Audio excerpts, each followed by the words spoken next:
Bienvenue sur Décodeur, le podcast qui parle de celles et ceux qui font la déco aujourd'hui. Je m'appelle Hortense Leluc et à chaque nouvel épisode, j'invite à mon micro un architecte ou un designer, une marque reconnue ou émergente, un entrepreneur ou un influenceur, quelqu'un que vous allez connaître ou pas, mais qui dans tous les cas va nous parler déco. Son parcours, son métier, son quotidien, son univers, ses goûts, on saura tout. Enfin, j'espère.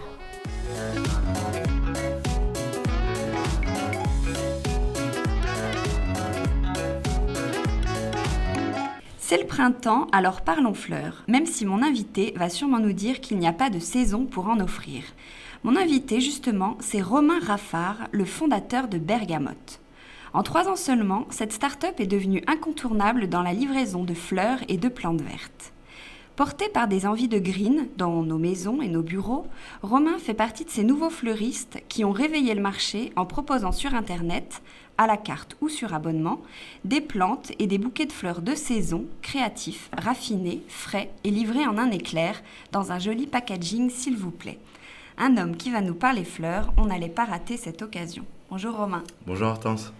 Alors je viens de le dire, vous avez un peu bousculé les codes de la livraison de fleurs en France. C'est pas quelque chose de nouveau, la livraison de fleurs, ça existait déjà avec des acteurs qui étaient bien installés. Qu'est-ce que vous, Bergamote, vous avez réinventé concrètement ? Quels sont les plus que vous avez voulu apporter par rapport à vos concurrents historiques ? C'est pas nouveau du tout, vous avez raison. C'est d'ailleurs la livraison de fleurs, l'un des premiers usages d'Internet à partir de 1995. On s'est simplement dit qu'on avait des vraies capacités de refaçonner en profondeur ce marché-là. Ça commence d'abord par le sourcing. C'est un marché qui est assez opaque. Une fleur qui est récoltée le lundi, elle est généralement sur les étals du fleuriste à partir du vendredi. C'est quand même un comble pour un produit qui est extrêmement périssable. Donc la première des missions qu'on a eue, c'est de simplifier le système d'achat des fleurs en circuit court, directement auprès de nos producteurs. Aujourd'hui, une fleur qui est coupée le lundi matin, elle est chez nous le lundi soir. Donc il s'est passé à peine 18 heures entre la coupe et la réception dans nos ateliers. La deuxième chose qu'il a fallu refaçonner en profondeur, c'est le côté sexy du bouquet.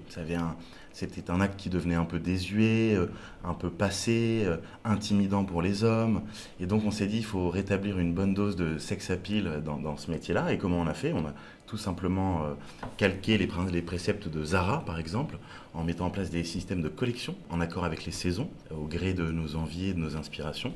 Des collections qui durent entre 2 et 3 mois, avec des gammes super restreintes de bouquets, 10-12, des capsules, des last calls, vraiment calquées sur les principes de la mode, pour créer une variété de l'offre qui soit extrêmement importante et qui permette aux clients de se retrouver au fil des mois sur le site avec cette offre et pouvoir profiter de fleurs tout au long de l'année. Voilà. Ensuite, c'est bien sûr le troisième point, c'est des collaborations. C'est un métier qui est très enfermé. Essayez de me citer un meilleur ouvrier de France, fleuriste Hortense, je pense que vous n'en connaissez pas malheureusement. Non. Donc on s'est dit tout de suite, il faut faire venir des sensibilités artistiques différentes. C'est ce qu'on a fait très vite avec Sarah Lavoine notamment, ou avec Pierre Hermé, ou encore Morgane Césalori, c'est apporter une sensibilité artistique au monde des fleurs qui soit un peu différente pour que l'effet créatif soit le plus intéressant possible. Et puis bien sûr, l'expérience n'était pas complète sans la partie qu'on appelle nous l'unboxing, c'est-à-dire la réception du bouquet. C'est un acte qui n'est pas anodin, c'est extrêmement important parce que ça éveille tous nos sens. Et donc on a travaillé sur un emballage qu'on appelle le cône, qui est un modèle breveté et qui permet en fait de susciter l'intérêt du client dès la réception. Et puis après, toute l'expérience qui s'ensuit, le SMS que vous recevez qui vous prévient de la surprise, l'ouverture du bouquet, ça sent bon, c'est frais, c'est coloré, c'est joyeux. La petite photo que vous avez la possibilité de joindre à votre bouquet avec le petit message personnalisé. Voilà, tout ça en fait refaçonne finalement en profondeur cette expérience client qui était totalement absente. Réponse hyper complète, donc on va revenir comme ça sur les différents points. Est-ce que vous pouvez nous expliquer justement dans votre fonctionnement, comment vous arrivez à livrer en 2 heures à Paris, un bouquet qu'on commande à 11 heures le matin, on peut l'avoir à 13 heures, et le lendemain en province. Comment vous êtes organisé ? D'où viennent les fleurs et où est-ce qu'elles sont stockées ? Ouais. Très simplement, nos fleurs viennent majoritairement du Var, donc il y a un très beau marché aux fleurs à côté d'Hyères, et des Pays-Bas. Ça dépend des saisons, mais l'hiver, on va être plutôt à moitié de sourcing en France et la moitié aux Pays-Bas. Et l'été, ça va être plutôt l'inverse. On va être à 80% de sourcing aux Pays-Bas et à peine 20% en France. On commande 4 fois par semaine. Les fleurs arrivent donc dans la nuit, suivant la commande. Elles sont stockées dans une chambre froide, dans nos ateliers à Paris et à Clichy. Et le lendemain matin, nos fleuristes commencent vers 6 ou 7 heures, commencent déjà à préparer les bouquets au fil des commandes. Et ensuite, on a des livreurs qui viennent à vélo, en scooter, en voiture, récupérer les commandes tout au long de la journée pour les livrer 6 jours sur 7, entre 11 heures et 21 heures. Donc c'est un sacré défi logistique, évidemment, parce que la plupart de nos commandes, 70%, sont passées pour le jour même. Donc on ne sait jamais à quelle sauce on va être mangé le lendemain, si on va faire 200, 400 ou 800 bouquets dans la journée. Donc il faut être prêt technologiquement pour accueillir de tels volumes. Il faut être prêt humainement, avec des super fleuristes qui soient dispo en temps réel. Et il faut surtout être extrêmement bien organisé avec nos livreurs pour être capable de garantir cette promesse client qui est d'ailleurs garantie dans 97% de nos livraisons. Voilà. Mais du coup, vous avez beaucoup de stock? On a très peu de stock parce qu'on commande donc 4 fois par semaine, ça veut dire 4 livraisons. Et l'ambition et le gage qualité de Bergamote, c'est de vous dire que les fleurs, on les garde maximum 48 heures chez nous. Et vous en faites quoi après? Alors si elles ne sont pas vendues, c'est très rare, donc on a un peu de casse, 5%, et ensuite on peut avoir de la perte, mais c'est très, très limité, c'est entre 2 et 3%. On donne nos invendus au Palais de la Femme, qui est une association pour femmes battues dans le 11e, qui est gérée par l'Armée du Salut. Et on travaille depuis récemment avec une application qui s'appelle Too Good To Go, qui travaille principalement avec l'alimentaire, et qui permet en fait de faire des petits paniers fleuris pour des prix très modiques de 5-6 euros, une fois que les dates de péremption Bergamote sont dépassées. Donc vous, vos fleurs sont fraîches. Est-ce que vous pourriez nous expliquer comment ça se fait que parfois on achète des fleurs qui tiennent 10 jours et parfois elles tiennent 2 jours? Est-ce que ça vient de la qualité de la fleur ou c'est la faute de l'entretien?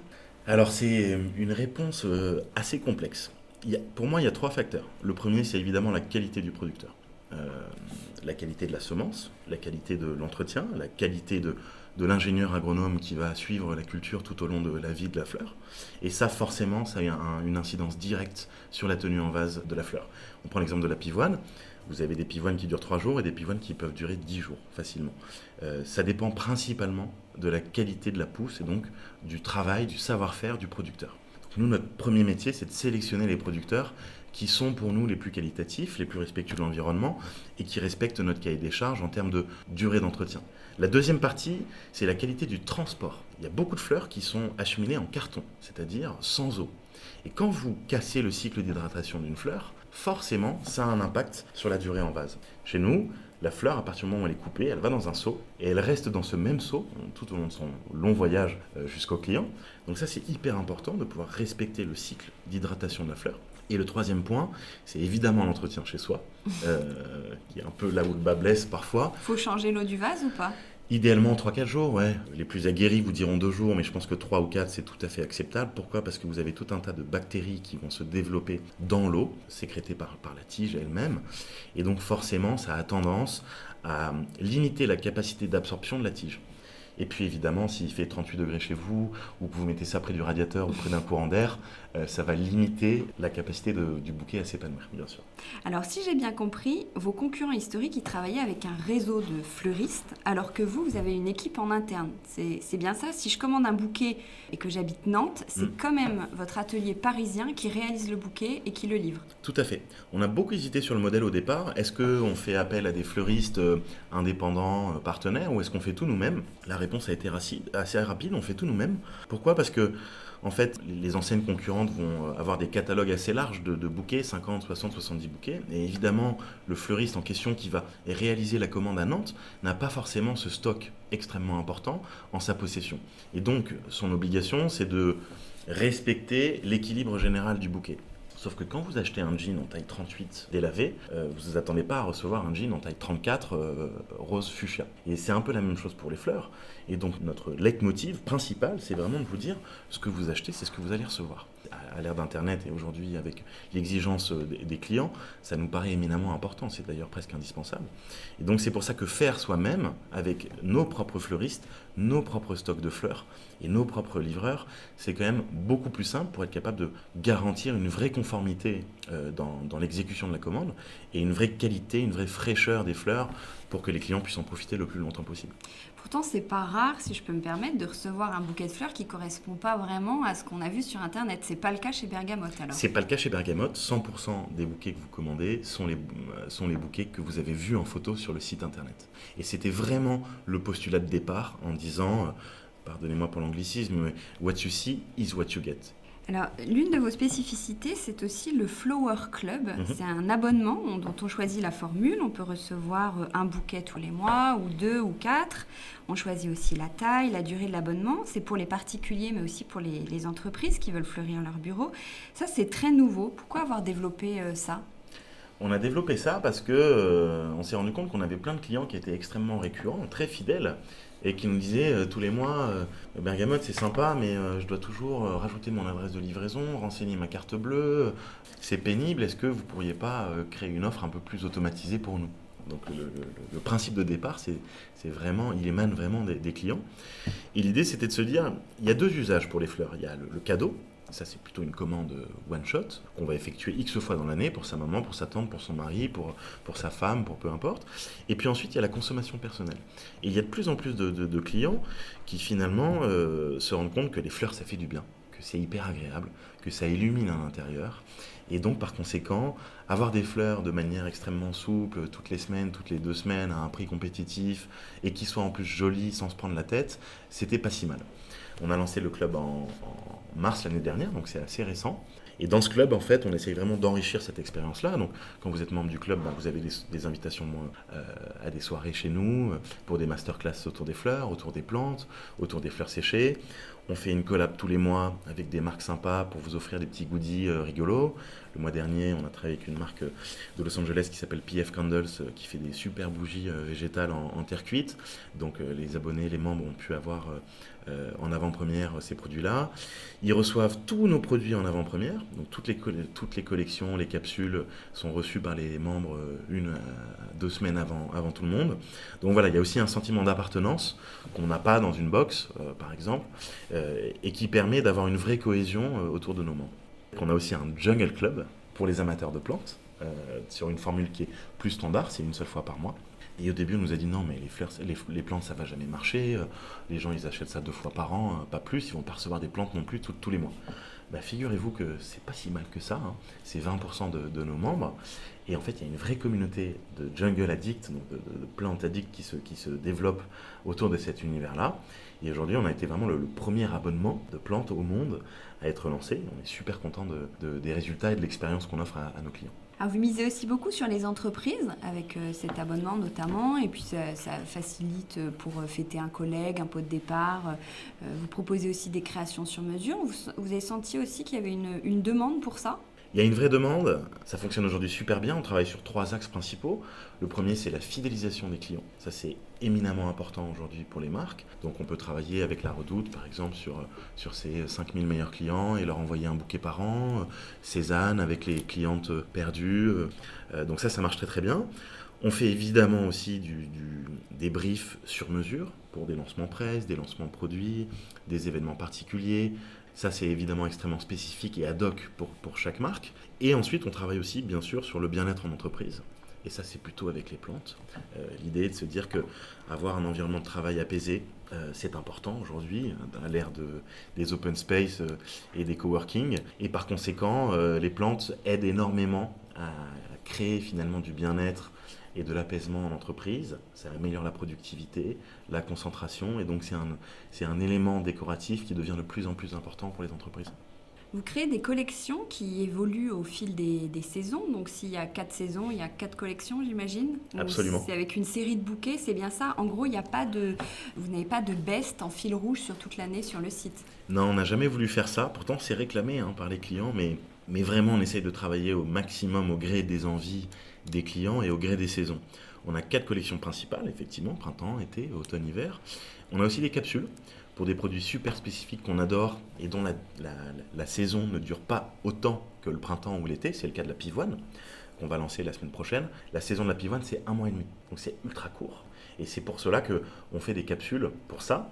On fait aussi des last calls, notamment sur les fins de saison, pour la renoncule par exemple, qui est notre fleur préférée chez Bergamote, qu'on adore proposer tout l'hiver. À partir du mois de mars, on fait une série de lascaules sur la renoncule. Ça nous paraît important. Puis ça nous paraît important de respecter les saisons, respecter la disponibilité des fleurs. Et donc forcément, la roadmap produit s'intègre, s'articule autour de ces saisons. Est-ce qu'il y a des bouquets qui fonctionnent quand même mieux que d'autres?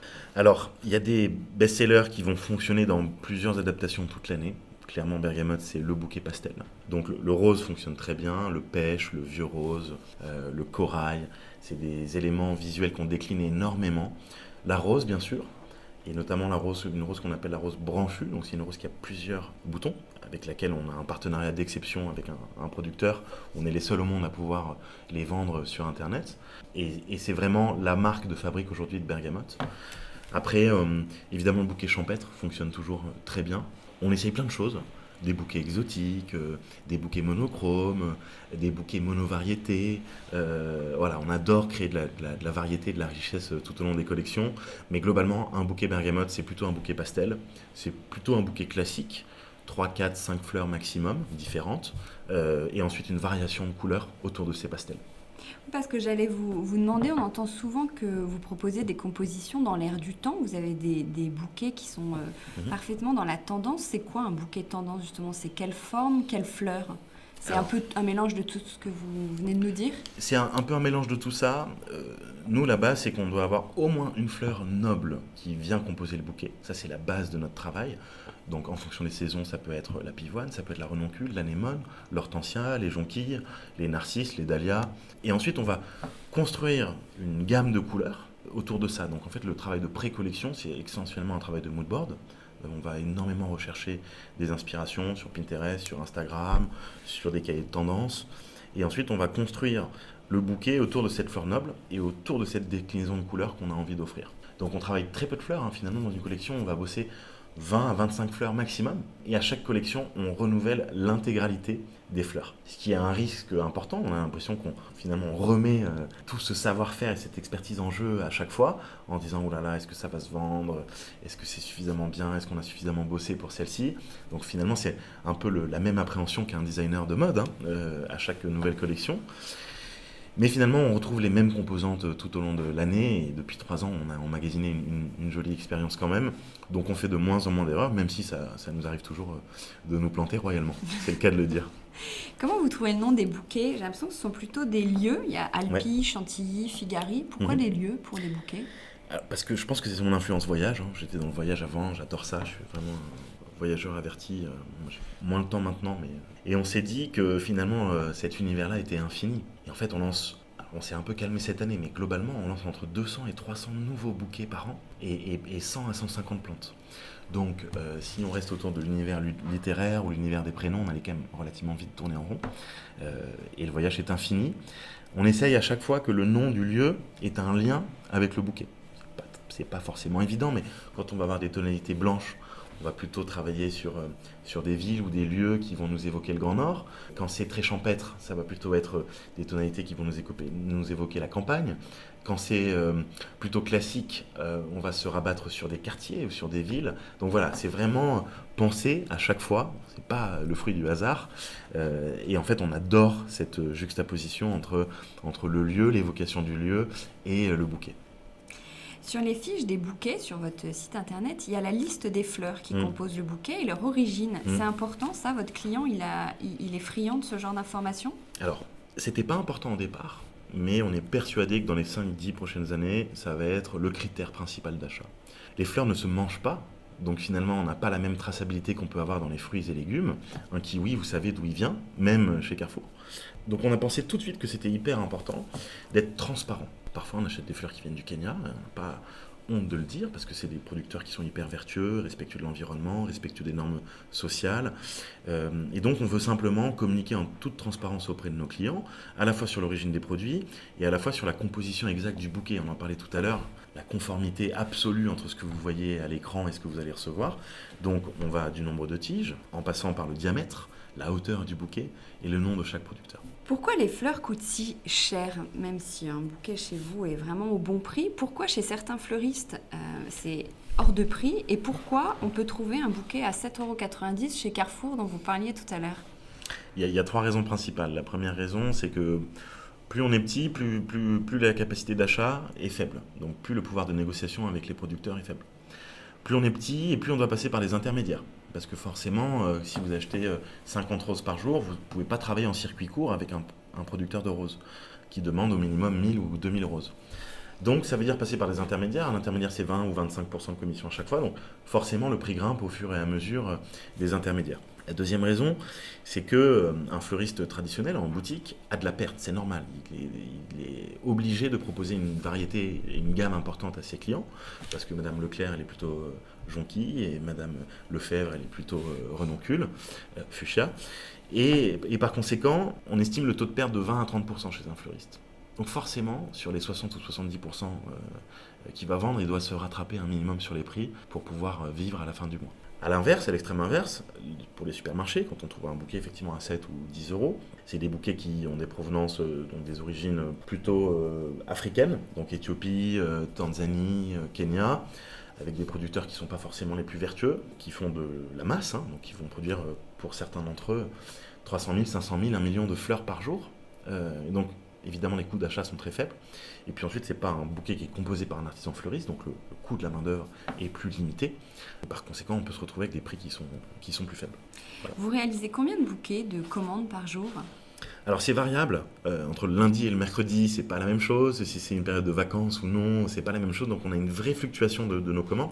Globalement, on réalise entre 600 et 1500 bouquets par jour. Et quel jour il y a le plus de commandes ? Le lundi. Ah oui ? Ouais. Le lundi, les gens reviennent au bureau, ils sont déprimés, ils ont besoin d'avoir des fleurs pour se faire du bien, se faire plaisir.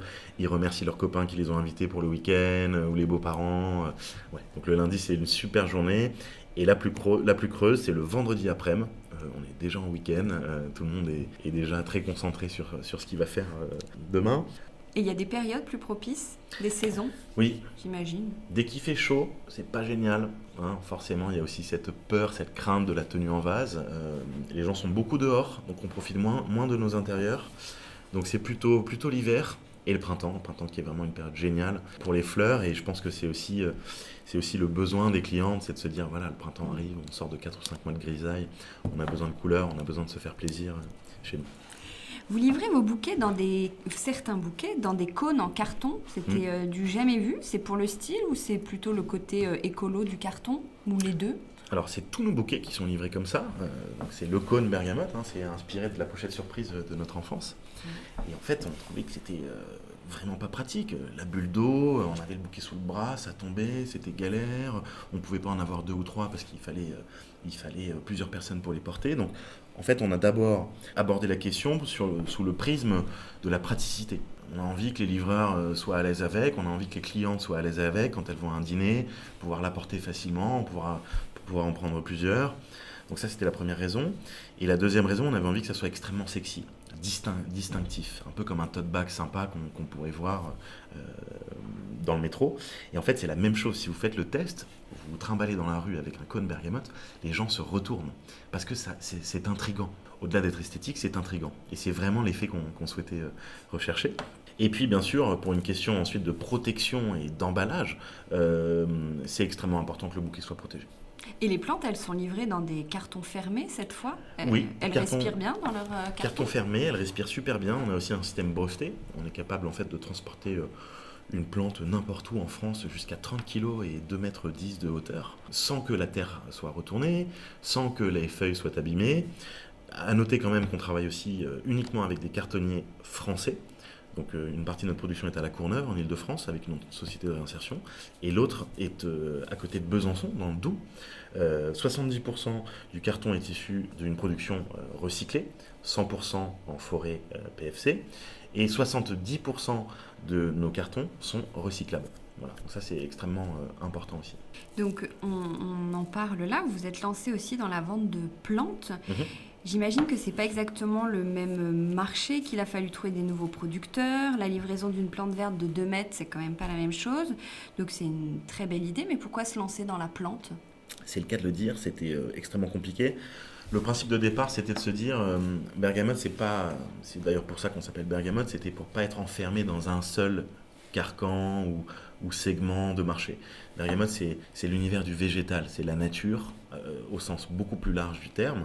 Et on savait très bien dès le départ qu'on allait commencer par les fleurs, mais qu'on allait petit à petit progresser vers d'autres gammes de produits. Je prends l'exemple des plantes, mais ça peut être aussi les fleurs séchées ou les accessoires, bien sûr. On en parlera peut-être tout à l'heure. On lance en septembre notre première gamme d'accessoires lifestyle. Et l'idée des plantes, en fait, c'était de se dire que c'était un complément parfait à l'achat du bouquet, que l'usage était certes un peu différent, c'est plutôt de la consommation personnelle que du cadeau, évidemment, mais que finalement, on s'inscrivait dans la même ADN, l'ADN de la nature, l'ADN du green, l'ADN du bien-être, de la décoration, de l'esthétique, de l'esthétisme, évidemment. Donc c'est vraiment un univers végétal au sens large du terme aujourd'hui. Alors les fleurs séchées, transition toute trouvée, c'est également très tendance. Vous avez des fournisseurs ou vous les faites sécher vous-même?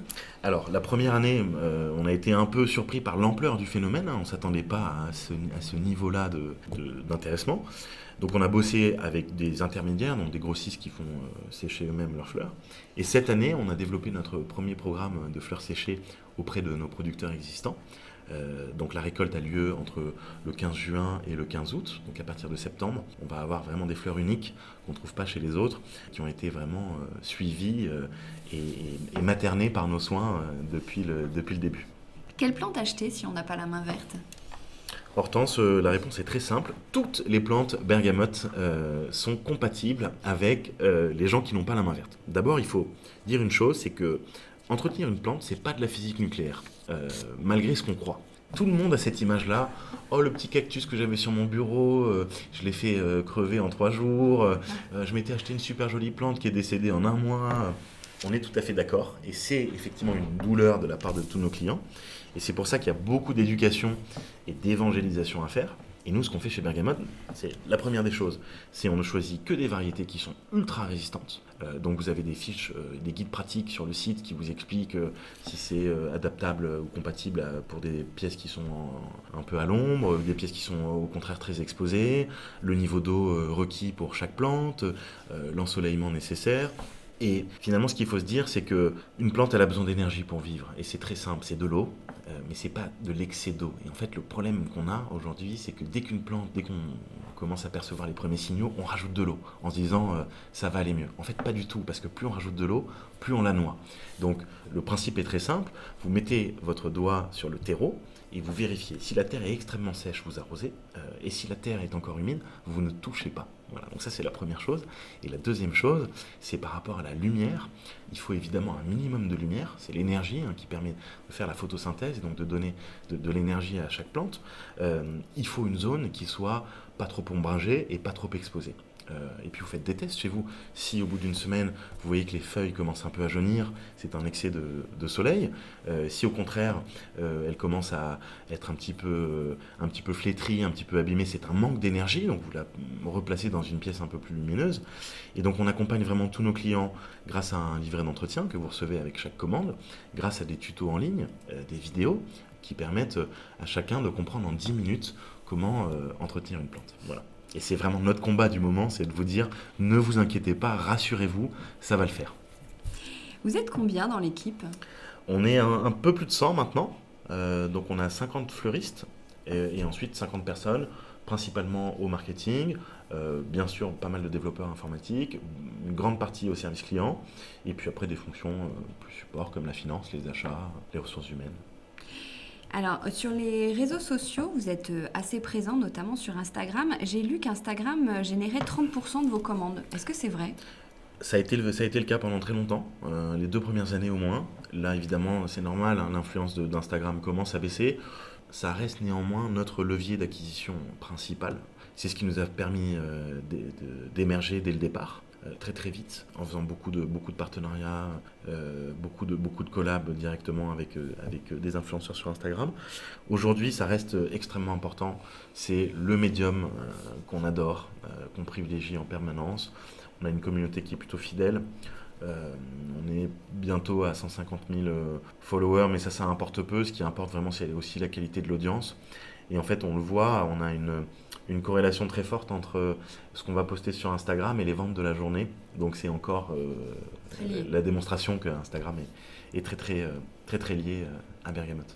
Vous en avez parlé plusieurs fois, vous avez fait des collabs avec des personnalités, par exemple Pierre Hermé ou Sarah Lavoine. Concrètement, ils ont fait quoi? Ils ont donné leur nom à un bouquet ou vous avez vraiment travaillé, créé quelque chose ensemble? On crée, c'est indispensable. Pas plus tard qu'hier, j'étais avec Pierre Hermé pour justement définir notre bouquet Fête des Mères. Donc en fait, on va chez eux avec 50, 60 fleurs d'une gamme colorielle qu'on a déjà prédéfinie. Et ensuite, on va créer à quatre mains, donc avec notre DA, Clémence, qui s'occupe de la partie confection des bouquets, création des bouquets, et avec le partenaire, Pierre Hermé, Sarah Lavoine, Morgane Césalori. Pierre Hermé, par exemple, hier, voulait absolument qu'on trouve un feuillage qui s'appelle le cassis, parce qu'il a un lancement de macarons autour de cette saveur-là.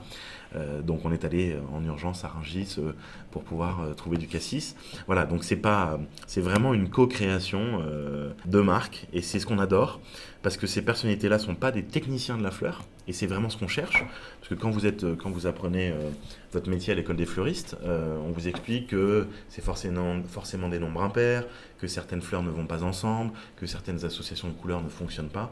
Nous, on a voulu complètement débloquer ça.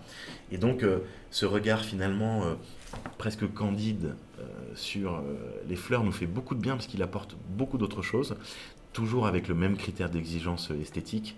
Et ça, pour le coup, on peut leur faire confiance sur ça. Donc, c'est à chaque fois des succès. Tous les bouquets qu'on lance en collaboration sont toujours les best-sellers du site. En fin d'année, vous avez ouvert Maison Bergamote, oui. Où vous proposez notamment des ateliers do-it-yourself, réaliser une couronne de fleurs par exemple. Oui. C'est quand même important d'avoir une boutique physique? Oui, alors c'est pas vraiment une boutique physique, oui, c'est pour ça qu'on a appelé ça la maison. Ouais. C'est vraiment un lieu de rencontre et de découverte autour du végétal, des fleurs, des plantes, des fleurs séchées. Le principe de départ, c'était de se dire, on est une marque qui vit essentiellement sur Internet. Alors ça a bien des avantages, mais ça a aussi un côté extrêmement frustrant, c'est que vous ne connaissez pas vos clients. Parce qu'on leur parle au téléphone, par mail, mais on ne les voit pas, on n'est pas capable d'appréhender leurs réactions, de connaître leurs besoins, leurs points d'amélioration. Et donc le point de départ, c'était vraiment de se dire, partons à la rencontre de nos clients, et quel meilleur format que le format atelier, soirée privée, pour les membres par exemple, ou des ateliers payants pour les gens qui ne sont pas membres du Flower Club. On fait 2 à 3 ateliers par semaine. Ça fonctionne super bien. C'est vraiment un tout petit comité, c'est 10 à 12 personnes maximum. Et on passe vraiment du temps avec nos clients, à la fois pour leur transmettre notre savoir-faire, pour qu'ils puissent reproduire des ateliers DIY à la maison, mais aussi pour se rencontrer, pour échanger autour de la marque et des valeurs communes qu'on peut véhiculer. Voilà. Et puis ensuite, c'est un lieu d'événements. Et ça, c'est quand même extrêmement important. Donc, c'est plutôt les week-ends, parce que la semaine, c'est vraiment un atelier de production et de travail. Donc, on fait beaucoup d'événements. On fait des brocantes, par exemple, avec Celency. On a fait des vide dressing avec des blogueuses. On a fait des speed dating avec Happen. Des cabines de cosmétologie avec la marque Fresh. Voilà. Donc, on adore, en fait, sortir de cet univers végétal, travailler avec des marques pour s'entourer et créer ensemble quelque chose d'un peu inédit, un peu différenciant. Alors, vous parlez très bien des fleurs, mais vous n'êtes pas fleuriste à la base. Comment vous avez appris le métier? J'y connaissais absolument rien. J'étais client, fleuriste boutique, toujours très impressionné par cet acte d'achat-là. Parce que vous rentrez dans une boutique pour laquelle vous ne connaissez rien. Et c'est rare, finalement, quand on va dans une boutique de mode, de déco, dans un supermarché, enfin peu importe, on a des notions de base. Dans la fleur, vous êtes totalement paumé. Qu'est-ce que c'est ça? Est-ce que c'est une narcisse, une reloncule, un dahlia, un chrysanthème? Vous ne savez pas. Deuxièmement, il n'y a pas de prix, très souvent.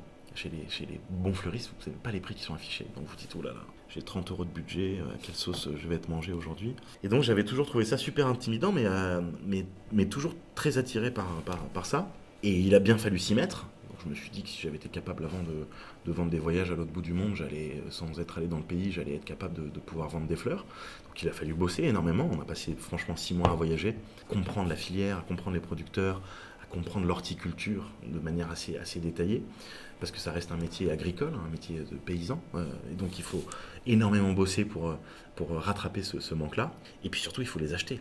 Et acheter des fleurs, acheter des matières premières périssables, c'est extrêmement complexe. C'est beaucoup plus compliqué que d'acheter un produit fini. Parce que la pivoine que vous achetez mardi à votre producteur du Loir-et-Cher, il suffit qu'il ait plu pendant 3 jours entre mardi et vendredi. Vendredi, vous ne pouvez plus l'acheter chez lui parce que la récolte est abîmée. Donc il faut trouver des sources de remplacement. Moi, j'adore ça. Je ne peux plus vivre sans.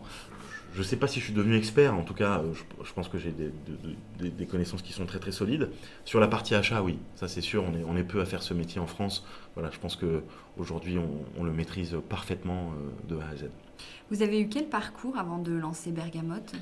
J'ai fait une école de commerce assez classique, j'ai pas mal voyagé, j'ai vécu 2 ans en Espagne pour mes études, j'ai vécu 1 an à Londres, 1 an en Australie. En rentrant à Paris en 2008, pour des raisons perso, je trouve un boulot dans la publicité qui me plaît pas forcément. Le voyage me passionnait déjà énormément, donc je me suis dit, bah tiens, je vais allier l'utile à l'agréable. J'ai commencé à bosser dans une start-up toute jeune qui s'appelait evaneos.com, qui est aujourd'hui un des leaders online du voyage. J'ai ensuite fait 2 ans chez Voyageurs du Monde. Et puis j'ai lancé une première boîte en 2012 qui s'appelait localers.com, toujours dans le voyage, et qui s'occupait en fait d'offrir des expériences un peu hors du commun aux voyageurs étrangers en France. On avait facilement tendance à les considérer comme des touristes, ou finalement comme des portefeuilles et non pas comme des humains. Et donc, on s'est dit qu'on pouvait leur offrir autre chose. On travaille notamment beaucoup avec eux sur la partie décoration. Beaucoup de visites des puces de Saint-Ouen. Il faut savoir que quand vous êtes étranger et que vous allez aux puces, c'est dramatique parce que vous vous faites arnaquer à tous les coins de rue. Et donc, on travaille beaucoup avec notamment des antiquaires ou des experts des arts déco pour les aider à trouver la pièce unique sans se faire arnaquer à 3 fois le prix. Et finalement, ça a fonctionné extrêmement bien. Jusqu'au jour où on a eu les attentats de Charlie Hebdo. Et notre clientèle était américaine à 80%, donc forcément, du jour au lendemain, vous n'avez plus un seul client. Et vous vous dites, la maison brûle, il faut faire autre chose. Et c'est comme ça qu'on est arrivé dans le milieu végétal, dans le milieu floral. C'est un faisceau de pas mal de circonstances concordantes. Et on s'est dit, un jour, en mars 2015, 2 mois après les attentats, go, c'est ça qu'on veut faire de notre vie, quoi. Pourquoi nous? Nous, parce qu'on est 2, Loïc, qui s'occupe lui de toute la partie informatique, les développements, la technique. On n'en parle pas beaucoup, mais c'est extrêmement important aujourd'hui. Pour être capable de tenir cette promesse client, il faut tout un tas de logiciels qui permettent de faire fonctionner les achats, la confection, la livraison, le site internet bien sûr. Vous vouliez faire quoi petit? Petit, je voulais être entrepreneur. C'est pas très drôle parce que ça reste assez conventionnel, mais toute ma famille a toujours été très indépendante. Des grands-parents agriculteurs, des grands-parents papetiers, des parents qui travaillaient dans le monde du vin, dans le monde de l'informatique, mais toujours avec cette indépendance importante. Et dès le départ, je savais que c'était ce que je voulais faire. J'en avais l'intime conviction. Alors pour imaginer encore mieux vos journées, on va inventer une semaine type avec des créneaux et vous pourriez me dire ce que vous êtes en train de faire. Ouais. Par exemple, que faites-vous le lundi à 9h? Le lundi à 9h, je commence ma journée que j'appelle la journée du docteur, la journée des consultations. Je vois tous les membres de l'équipe. Donc en gros, c'est 9h, 9h15, 9h15, 9h45, 9h45, 10h30. J'essaie de voir presque toute l'équipe dirigeante, donc entre 8 et 12 personnes dans la journée. Donc c'est vraiment la journée consultation. Le mardi à 17h. Le mardi à 17h, je suis à Berlin, dans le Kreuzberg, parce qu'on lance le site en Allemagne très prochainement, en juin. Et donc, je suis avec Lara Maria, notre super attachée de presse berlinoise, en train d'imaginer le lancement le plus idéal pour Bergamote là-bas. Le mercredi à 13h. Je suis toujours à Berlin, j'y vais généralement 2 jours, en train de déjeuner dans un concept store incroyable, comme seuls les Berlinois peuvent en inventer. La semaine dernière, j'étais dans un café qui vend des plantes et qui fait des kombucha, dont je ne connaissais pas le kombucha. C'est des boissons très très à la mode, notamment aux États-Unis, à base d'antibiotiques et de probiotiques qui permettent en fait d'avoir une flore intestinale parfaite. Voilà. Le jeudi à 20h. Le jeudi à 20h, je suis aux Pays-Bas très souvent, au moins 2 jeudis par mois. Et là, je suis à l'hôtel en train de boire un gin tonic avec nos acheteurs. Voilà, c'est le moment un peu de détente dans ma semaine avec eux. Et le vendredi à 14h? Le vendredi à 14h, je suis au bureau en train de courir pour finaliser la semaine. Je récupère mes enfants à la crèche à 18h grand maximum le vendredi. Donc je mets vraiment un point d'honneur à ce que tout soit soldé avant le week-end. Je bossais beaucoup avant le week-end. Depuis la naissance de ma 2e fille, c'est terminé. Et donc je suis dans une phase de rush intense pour tout finaliser. Est-ce que vous rapportez toutes les semaines un bouquet à votre femme ou vous êtes blasé ou elle peut-être est blasée? Elle serait pas contente que je dise ça, mais oui, elle est quand même un peu blasée. C'est vrai. Je rapportais avant des bouquets toutes les semaines. J'en rapporte toujours. Mais maintenant, c'est ma fille, ma 2e fille, Carmen, quand je rentre le soir, qui me dit « Papa, t'as pas rapporté les fleurs ?» Et c'est vrai que je vois son regard de déception intense dans ses yeux et je me dis non mais c'est pas possible, je suis un mauvais père, il faut absolument. Et donc j'ai une petite fille de Carmen qui a 2 ans et demi qui est déjà extrêmement passionnée, qui fait la différence entre déjà plusieurs fleurs, qui adore aller dans les ateliers et c'est génial de voir ça. Est-ce que vous aimez la déco? Est-ce que vous y êtes sensible? Est-ce que c'est important pour vous? Je ne l'étais pas du tout. Depuis Bergamote, je le suis devenu. Ma femme m'aide beaucoup aussi par rapport à ça. Ça devient hyper important pour nous. Je pense que tout est intimement lié. Les fleurs, les plantes, la déco. Donc en ce moment, on est vraiment dans une phase très vintage. On passe beaucoup de temps à chiner.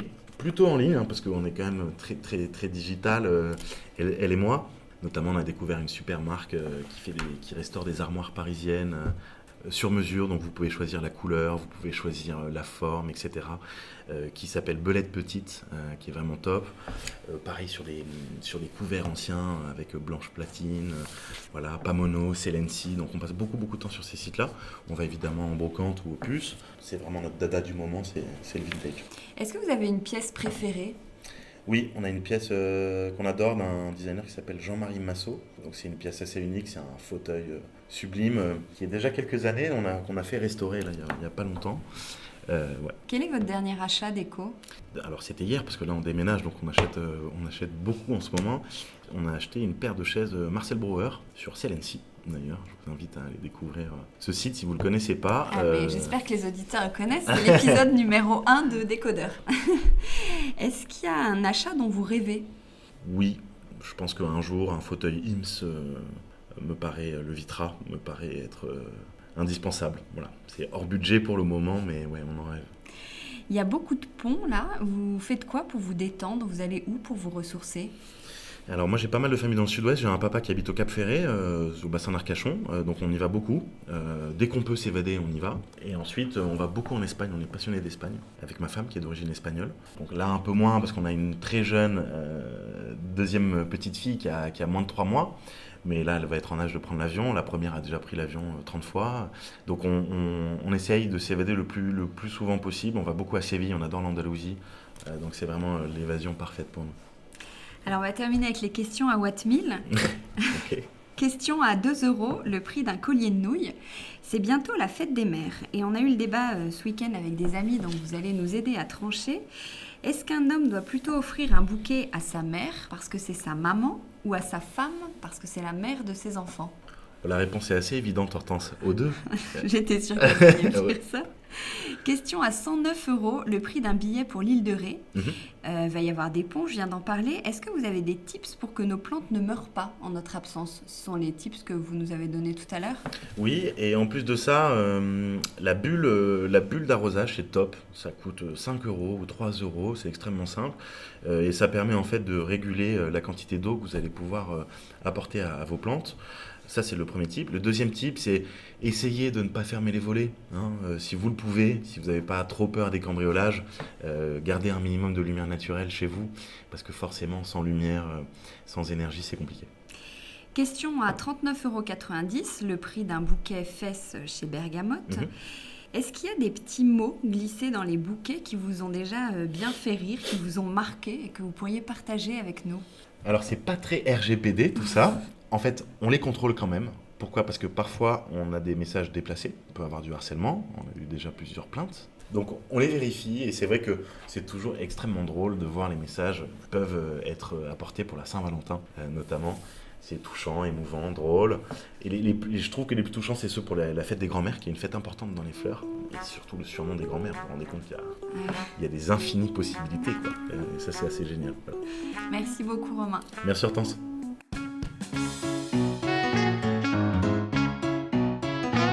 Décodeur, c'est terminé pour aujourd'hui. Merci pour votre écoute. J'espère que cet épisode vous a plu. N'hésitez pas à vous abonner à ce podcast, à laisser un commentaire sur iTunes ou sur la plateforme que vous utilisez, à suivre Décodeur sur Instagram, bref, à me faire des retours et surtout à en parler autour de vous. Merci et à la semaine prochaine.